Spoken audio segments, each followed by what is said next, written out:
Hi students, nimbus online class में पुनः आपका स्वागत है। पिछले सीजन में हमने बहुत कुछ आप लोगों को बताया था अकाउंट्स के बारे में। ग्रेजुएशन तक का भी बहुत सारे चैप्टर्स के संबंध में आप लोगों को हम डिटेल में बताए थे। लेकिन जैसा कि हमको पता है, बिहार स्कूल एग्जामिनेशन बोर्ड के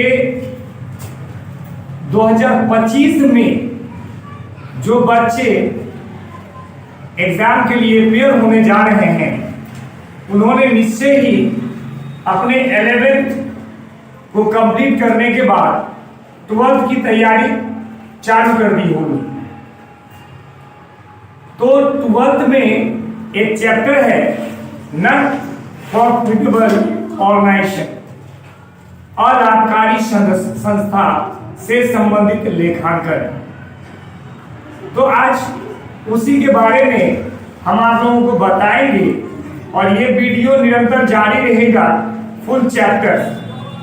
तो एट फर्स्ट बच्चों, सबसे पहले मैं आपको बताना चाहूंगा what is the non profitable organisation.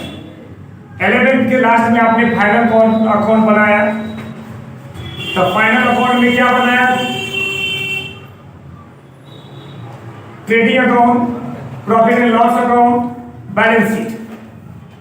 और अब जो है नॉन प्रॉफिटेबल ऑर्गेनाइजेशन में क्या करोगे, तो उससे पहले समझो नॉन प्रॉफिटेबल ऑर्गेनाइजेशन है क्या। अलाभकारी संस्था ऐसी संस्था होती है जिसका उद्देश्य लाभ न कमाकर सामाजिक उत्थान करना है, समाज सेवा करना है। जैसे अस्पताल, धार्मिक स्थल, शिक्षण संस्थान आदि सभी अलाभकारी संस्था के उदाहरण हैं। अलाभकारी संस्था में तैयार किए जाते हैं रिसीप्ट एंड पेमेंट अकाउंट, यानी प्राप्ति एवं भुगतान खाता, आय व्यय खाता, इनकम एक्सपेंडिचर अकाउंट और बैलेंस शीट। तो यहाँ पर दो पार्ट हो गया। एक हो गया लाभकारी संस्था प्रॉफिटेबल ऑर्गेनाइजेशन, जिसमें तैयार होता है ट्रेडिंग पीएनएल बैलेंस शीट, और एक हो गया नॉन प्रॉफिटेबल ऑर्गेनाइजेशन, जिसमें तैयार की जाती है receipt and payment account, income expenditure और बैलेंस शीट। तो अब सबसे पहले हम बात करेंगे रिसीप्ट एंड पेमेंट अकाउंट। तो जैसा तुम लोगों को पता है, रिसीप्ट प्राप्ति करेंगे तो प्राप्ति तो बहुत कुछ का कर सकते हैं, लेकिन यहां पर रिसीप्ट एंड पेमेंट अकाउंट में बात की जाएगी ओनली कैश की। इसमें कैश का आना और कैश का जाना शामिल है। तो कैश का आना रिसीप्ट और कैश का जाना कैश। तो जब आप बात आता है रिसीप्ट एंड पेमेंट अकाउंट कैसा अकाउंट है, तो receipt and payment account real account है, वास्तविक खाता है। क्यों? क्योंकि ये कैश से जुड़ा हुआ है। कैश ऑलरेडी रियल अकाउंट है। तो आप लोगों ने 11th में पढ़ा ही है कि रियल अकाउंट क्या है, वास्तविक खाता क्या है। ऐसा मत जिसको हम लोग छू या देख सके। तो कैश को हम लोग छू भी सकते हैं, देख भी सकते हैं, तो वो रियल अकाउंट है, वास्तव में है। तो कैश अगर रियल अकाउंट है तो उससे related receipt and payment account भी रियल अकाउंट है। तो गोल्डन रूल्स ऑफ जर्नल के अनुसार रियल अकाउंट का रूल होता है debit words comes in and credit word goes out. आने वाला डेबिट, जाने वाला क्रेडिट, इसलिए आने वाला रिसीप्ट और जाने वाला पेमेंट। तो रिसीप्ट एंड पेमेंट अकाउंट में कौन कौन सा मद जाता है? इसमें सभी प्रकार के मद, चाहे रेवेन्यू मद हो, चाहे कैपिटल मद, यानी कि या आयगत हो या पूंजीगत हो, सभी जाता है। अब आप बोलोगे कि आयगत और पूंजीगत क्या है? तो ऐसा लेन देन जिसका प्रभाव 1 वर्ष तक का हो, वह रेवेन्यू यानी आयगत, और 1 वर्ष से अधिक प्रभाव रखने वाला पूंजीगत।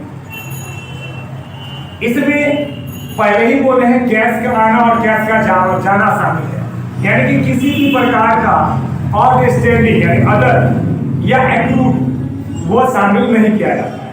तो एक्रूड क्या होता है? एक्रूड होता है उपार्जित कर लेना, मतलब तुम अर्न कर लिए हो लेकिन तुम्हारे हाथ में नहीं आया। भाई हाथ में नहीं आया है तो फिर उसको रिसीव क्यों माने? और किसी भी तरह का बकाया, अरे बकाया है तो कैश तो आया नहीं तो उसको क्यों डाले? तो किसी भी प्रकार का आउटस्टैंडिंग या एक्रूड नहीं जाता है, और रेवेन्यू और कैपिटल यानी आयकर पूंजीगत सभी मत जाता है। आयकर माने इस साल का कोई भी मत, पूंजीगत यानी कि अगला और पिछला किसी भी साल का कोई भी अमाउंट जो इस फाइनेंशियल ईयर में मिला है वो रिसीवेबल पेमेंट अकाउंट में जाएगा। सपोज दैट हमारे पूर्वज ने 47-48 में 100 रुपये किसी को कर दिया, वो 100 रुपया का 10,000 रुपया इस वित्तीय वर्ष में उसका कोई क्रेडिट हमको चुकाने आएगा तो वो भी जाएगा। और अगर हम लोग साल 31-32 के लिए अभी पेड करें तो वो भी जाएगा। इस साल करेंट ईयर में कोई भी पुराना पैसा आएगा वो भी जाएगा, और आने वाले किसी वर्ष के लिए अगर हम देंगे तो वो भी जाएगा। तो रिसीवेबल अकाउंट के बारे में इतना हम बताएं। अब तुम लोग क्वेश्चन निकाल के खुद से पहले ट्राई करोगे, बनाओगे, वैसे बोर्ड पे भी एक क्वेश्चन हम बना के नेक्स्ट वीडियो में भेज देंगे तुम लोगों को। तो अपने से जो बनाओगे तो उसका कॉलम बता दें। कॉलम होगा received amount, payment amount, debit credit. Received में ओपनिंग कैशिंग है, सब क्वेश्चन में दिया रहेगा। से शुरू करेंगे, सब रिसीव्ड लिख देंगे, सब पेमेंट लिख देंगे और क्लोजिंग कैशिंग है, आंसर आ जाएगा। ठीक है, ये तुम पता ही होगा, कहीं कहीं दिया रहेगा सेल ऑफ इन्वेस्टमेंट, तो बेचे हैं तो पैसा आया है तो रिसीव होगा, खरीदे हैं कुछ भी तो पैसा जा रहा है, पेमेंट होगा। तो आज के लिए इतना ही। अब नेक्स्ट जो है क्वेश्चन बना के हम बोल देंगे। बाय।